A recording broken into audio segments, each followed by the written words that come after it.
getting Mr. Dan in here and getting him out for his work. So come on up here, Mr. Dan, if you will. We're talking about local and regional HF communications. And we were having a conversation on the radio, and I said, you know, folks may want to have some kind of way to communicate, not necessarily across the country, not necessarily, you know, international, just it's an emergency and you need to communicate. So how do we do that? And that's the why of what we're doing here. So, Dan, come on up here and tell us about local communications on HF. Thank you for coming.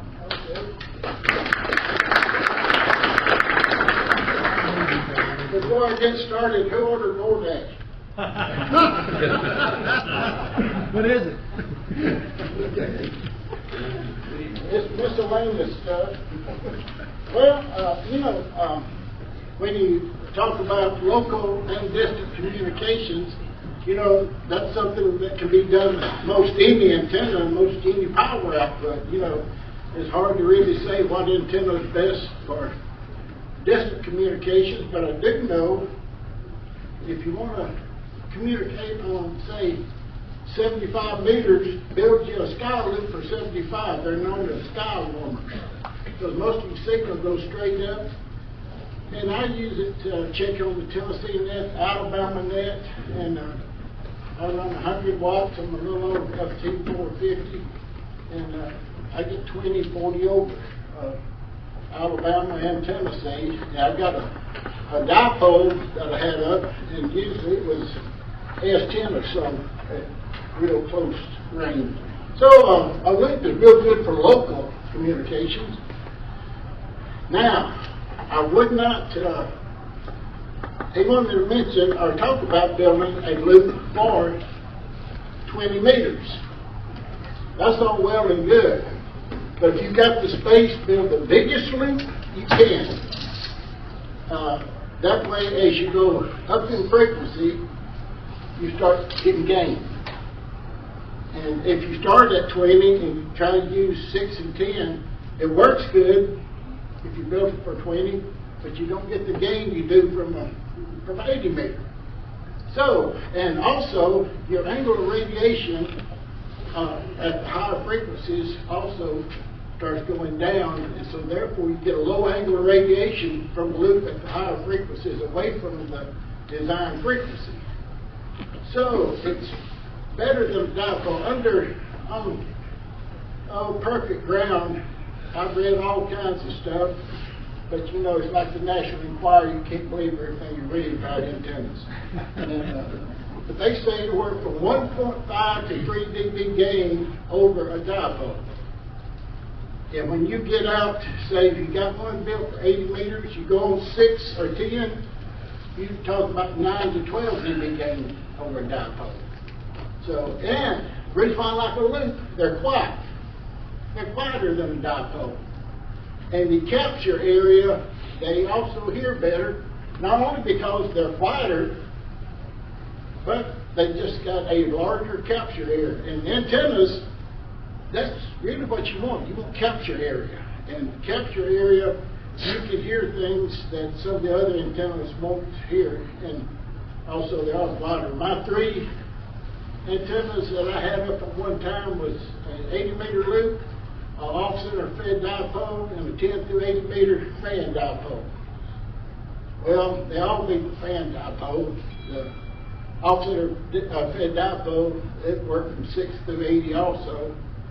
On my radio, all radios are not created equal on the internal antennas. I've got a 706 Icon. And some antennas it don't like to load. I got a TS2000, and it don't like to load up. I'm on old Yates FT450.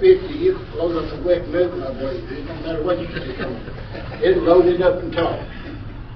But you know, and building a 80 meter loop. Now, I hope you got your calculators out, because there's a lot of math involved in building an 80 meter or building any loop.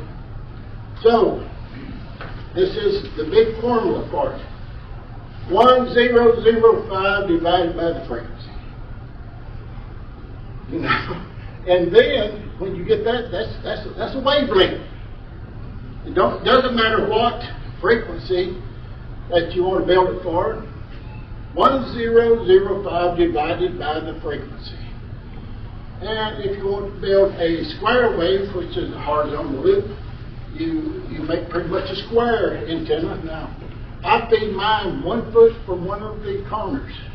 Some people say you feed it in the middle of one side, but I've tried both ways. You get a little sag when you do that. So I feed it close to one of my support ropes, and I like feeding it from a corner. It seems like I got better results from feeding my a loop from the corner. Now, you got delta loops. There are 3-sided loops. A lot of people use those vertically. They build it on there, it's triangular shape, and they hang this part of the tree and they pull off each end, and they either feed it from the center of the bottom, the side, or one of the corners also. A delta loop has a lot more.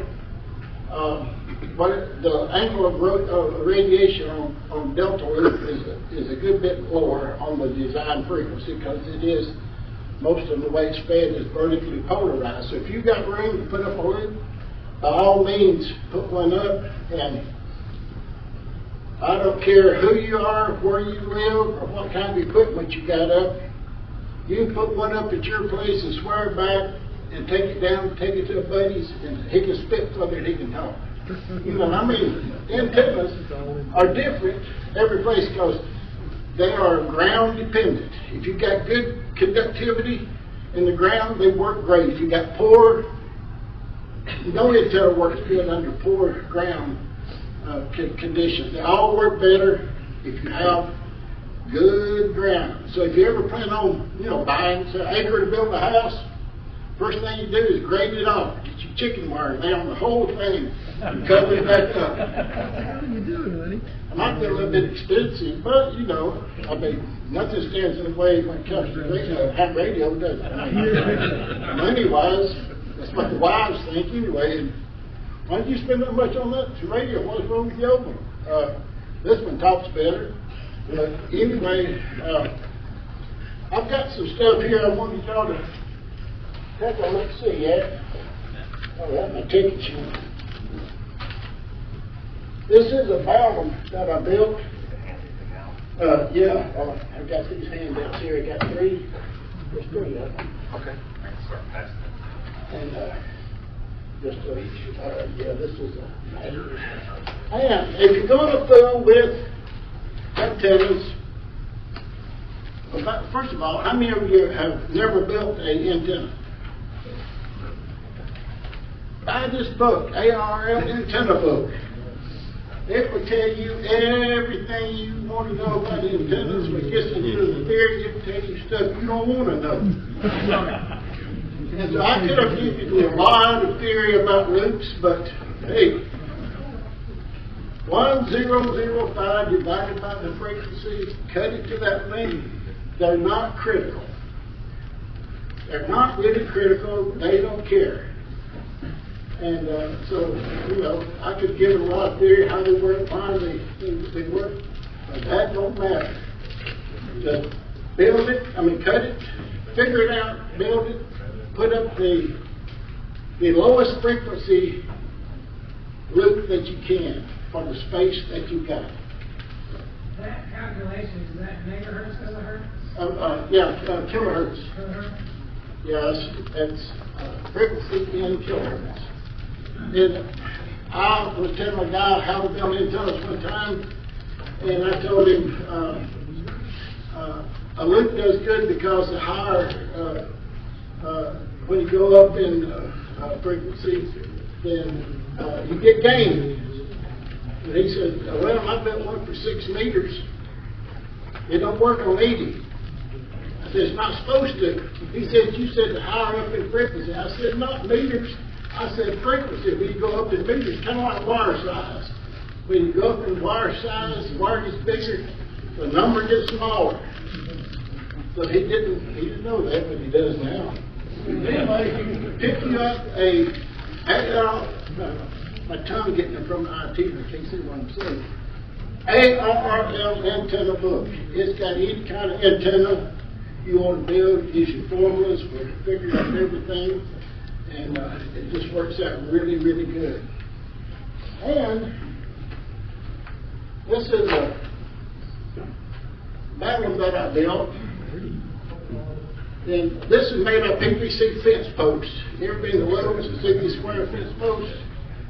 Then these are the caps that go on top of the fence posts. Anybody got their Swiss Army knife with them? Yeah. You need a Phillips. Right here. I know Ham's always carries Wait a minute, Swiss is that Army actually knife. a Swiss Army knife? It's even better, it's a leather. This one is. He asked for a Swiss Army. But he asked for a Phillips head. It's got one in it. Now, I build those in those because they got plenty of space and they just work out really, really well.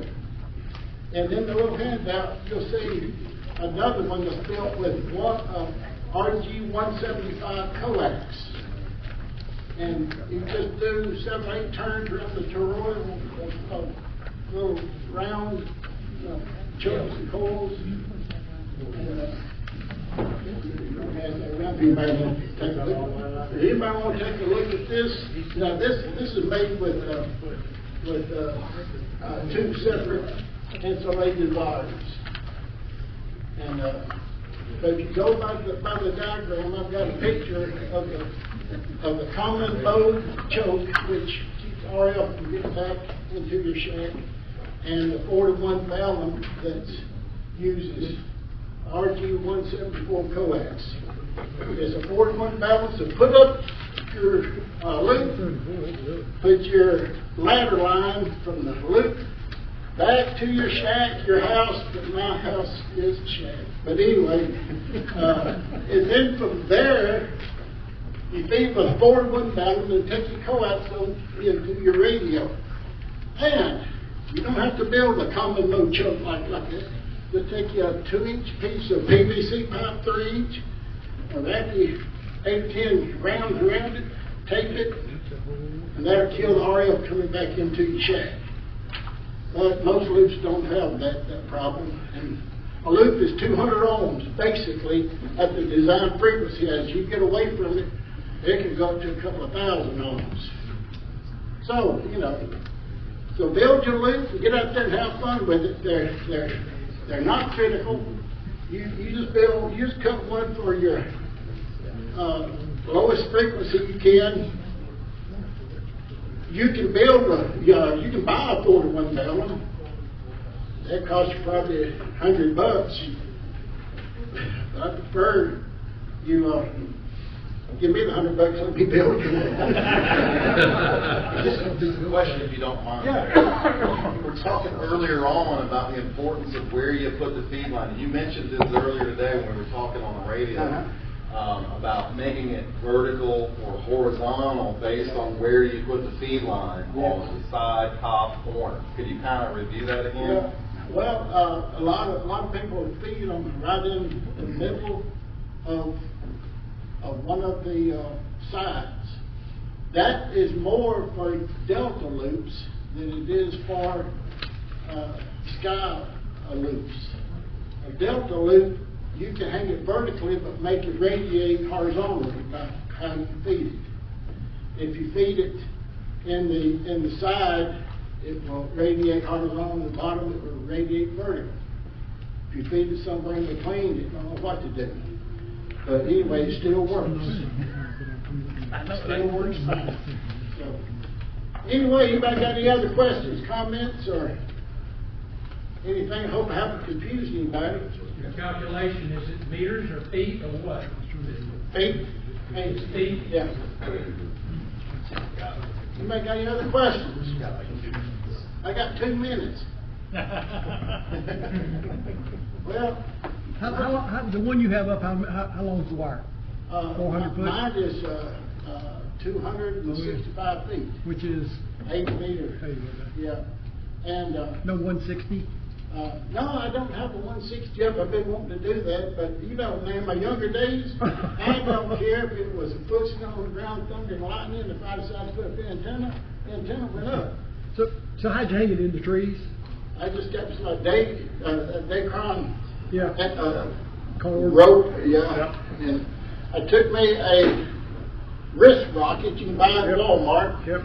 Got me one of those little fishing seekers, about an ounce or so. And got Moved all my, the cars out of the way. well, the second time I did. Take your rod and reel, and you tie that string onto that weight, and you pull it back, and you let it go. Now, if the rod and reel hadn't been used for a while, it hangs up, it's coming back at you. Yep. But anyway, you can sling it up. Mine's probably 25 feet and 30 at some, but that illustration shows 40 feet. That's optimum. Cool. Okay? Any other questions? If y'all got any questions, y'all can see Joe back there. He can answer all of them. Or Rick. Richard. Right or wrong? no Richard, answer. yeah. DXF, Richard, he knows all. There you are. Thank you. I appreciate you coming in. Mr. Red Hot Kilowatt.